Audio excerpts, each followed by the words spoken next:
Another day, another grind. It is Unlucky Spotify on Chaos Dwarves against Dark Elves and Gordon Ramsay. We had Gordon Ramsay before here, so let's see how he performs this time. I have a memory that he kind of was pretty good. So yeah, let's get into it. So the Chaos Dwarfs came with the Demon's Tongue Dreadquake Mortar. We have Sorcerer Prophet with the death affinity, and then a lot of orc laborers, plus bull center renders, and another one. We have a little bit of a vanguard positioning. Hobgoblin wolf riders taking the point, probably. No, they're not taking it because it is not available. On the Dark Elf side, we have Supreme Sorceress with the Death Affinity. Then we have Cold One Knights here, so really pretty strong cavalry here. And then Chavs for sure.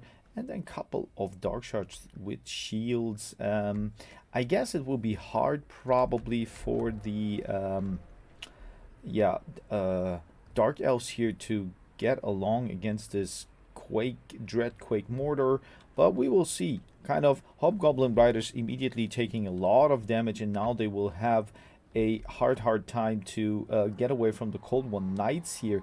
Not a good engage whatsoever, weak against armor. Those dudes, those Cold One Knights have a lot of armor, so this is blundering pretty quickly. Then we have the Bull Center Renders moving in, going into the backline, and now the Quake Mortar here is getting focused by those Dark Shards here, and those Orc Laborers punching through. I guess they have a lot of HP here, so that is not bad, but the stat line is pretty low for sure. Now the Bull Renders here going in, punching in, and yep, seems like this time a way better engagement for the Chaos Dwarves here. Anti-large scaly skins, so pretty good stuff. And we have, yep, there was a little bit of a minus here, yep. And what do we have? Supreme Sorceress is on the dragon here and is going for the Quake, the Mortar, Dread Quake Mortar. This one is really punching through, moving just in front, and on the other side, those Dark Shards here have to focus fire left and right. We have a nice, what is it? Fate of Bunat going down onto the Cold One Knights, so really good focusing on the strong units for sure. The Chef of the Chaos Dwarfs here is kind of, yeah, having a problem, and Gordon now with the Dark Elves moving onto the side here, trying to support all those, yeah, the flank here, because those Bull Center Renders, they are really crunching it on the flank. Nice shot here once again by the War Machine, and kind of, yeah, now Dragon is going in, and now once again this is the Lord fight here, trying to destroy the Demon's Tongue. Good stuff for sure. Dread Spears also moving in, and yep, here it is. It exploded almost. No, it's still moving, but now Spirit Leech, yeah, easy thing here on the unit, and it will break down, exploding. And now it is really the Bull Center Renders against all those Dark Shards. Pretty much good stuff here by Unlucky Spotify. He's using his Orc Laborers to yeah, engage the position from the backside. Really good stuff. And now Supreme Sorceress with the Doom and Darkness here, leadership going down. I don't think that this was necessary for this unit, but the Sorcerer Prophet, good targeting by Spotify here, going for the most dangerous units on the battlefield for the Dark Elves. And nonetheless, problematically, you can see that those Bull Center Renders are running off. There is not much left, right? You have still two more companies of those, but here Dark Shards can shoot in without any problem. Maybe the maybe the Sorcerer Prophet can get a little bit of a grip over there. On the far flank, we have still Hobgoblin Wolf Riders with spears, so there is maybe hope coming from the horizon. Yeah, now Spotify is trying to use his Bull Center renders now and poke down the Sorceress Queen, but we have a Spirit Leech once again going down. Yep, it's probably just for the damage value for sure. And yep, it seems like the Chaos Dwarfs have a Lord that is more healthy, so that kind of can maybe be the deciding factor, because maybe the dragon and or the not the dragon but the bull centaur here, I don't know, the bull here and the Lord can break those units down. Hobgoblin Wolf Riders now arrive, kind of poking with their little spears here, but they get surrounded and have a hard time to get away once again, because the Supreme Sorceress is also supporting those chaff units. So it seems like it is only now the Dark Prophet here, or the Sorcerer Prophet of Death, available, and he is trying really to terror route those units here for sure. He causes terror, he causes fear, but I'm not sure if this is going to work. Also, those bull centaur renders, they have to get to this dark shards, but they get really nice protected by those bleak swords. This gonna hurt, but it's still enough. Not really good damage here, not much velocity to punch through, to move further away, and they are slowly but surely dying off. Spirit Leech once again on the Sorceress, and now I'm really curious. Okay, leadership for the Dread Spears is pretty high, but nonetheless, good focus here by the Lord, trying to get rid of those very, very important units here. What is kind of working, right? They are running off, and now the other unit here. But I guess let's fast forward a little bit, because I think slowly but surely the Dark Elves will get the Sorcerer Prophet down, and that's probably where the rabbit has its eggs hidden, or something like that, how Germans say. Yeah, kind of pretty much a quick thing here. He couldn't sustain. Yeah, let's look into it. So in my opinion, I like the pick a little bit of the Drakequake Mortar, but I'm not sure if I would go really deep into the battlefield with this one. Maybe the idea was to grind down those units by rolling over them, and also those yeah, Bull Center renders were kind of interesting against the Cold One Knights for sure. The vanguard positioning of those Hobgoblin Riders, I don't know, maybe flanking would have been better. And of course, the Chavs kind of, yeah, meh, in my opinion. Maybe bring something more that sustains damage longer.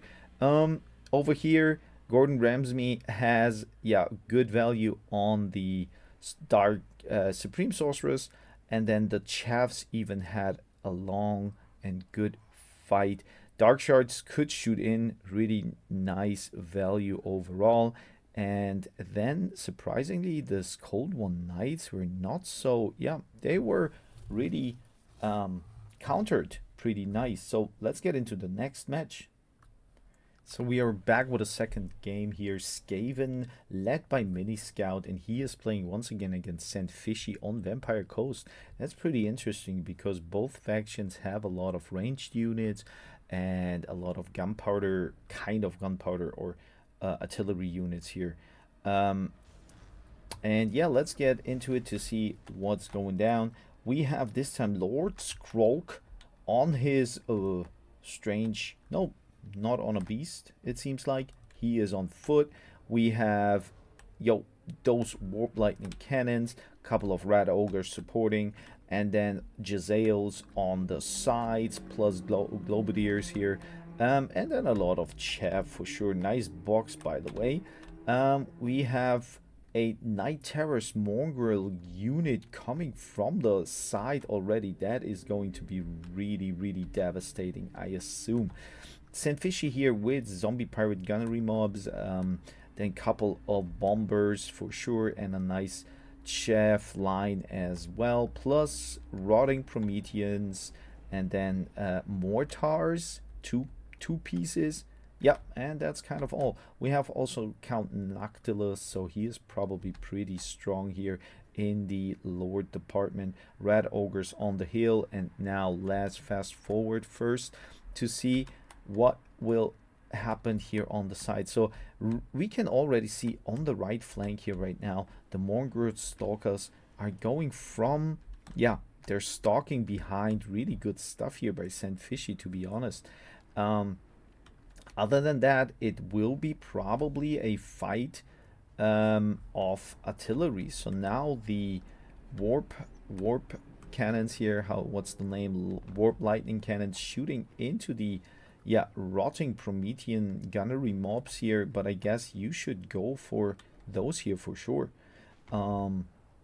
Because the mortars probably will do a lot of damage. On the left flank, Doom Flayers are moving in and Red Ogres at the same time. So I guess that's kind of good when they can move through those units here and roll over. Kind of good. Nice shots here for sure. But now the mortars are available and online, and they're shooting into the front lines here, kind of deleting, and I'm still waiting for this engagement. I'm pretty sure this is gonna be the back breaker, literally, right? Coming from the back, breaking the back for sure.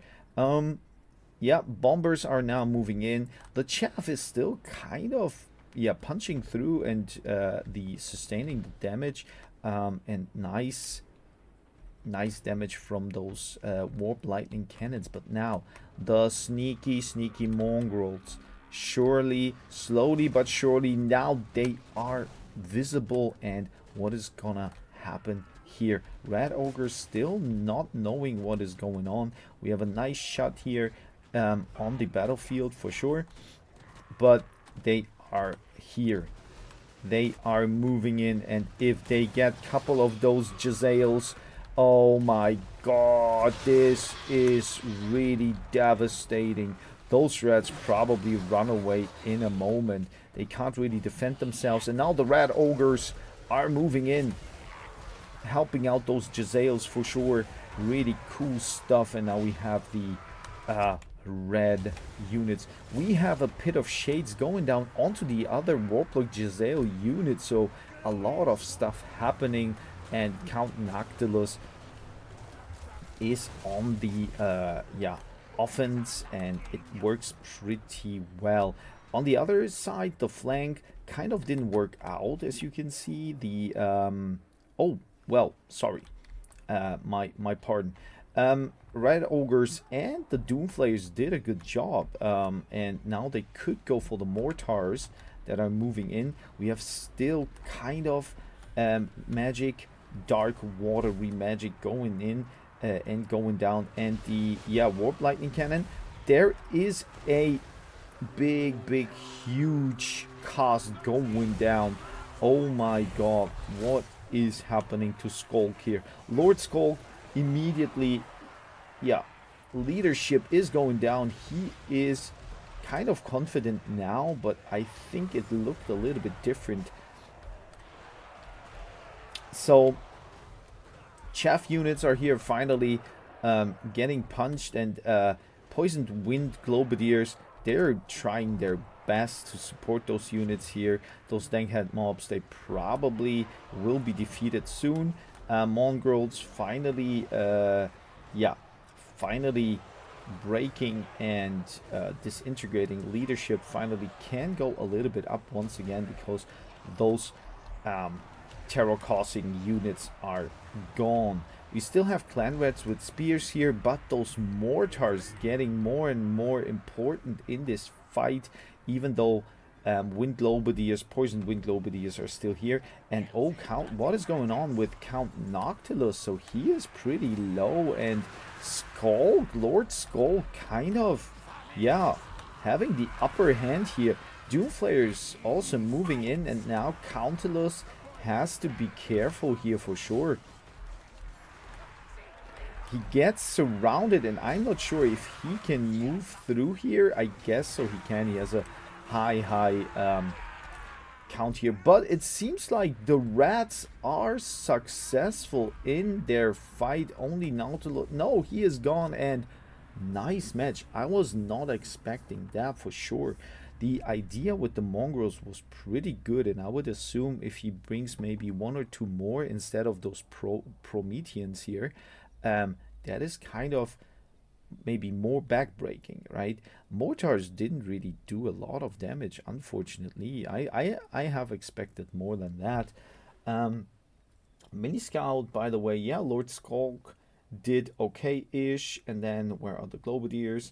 Yeah, good, probably. Then the ranged units, what do we have? Oh, this one did a great job. War Lightning Cannon, pretty well used, and then Doomflayers, another Doomflayer unit, and then Red Ogres also kind of protective in use on the one side, and on the other side pretty offensive.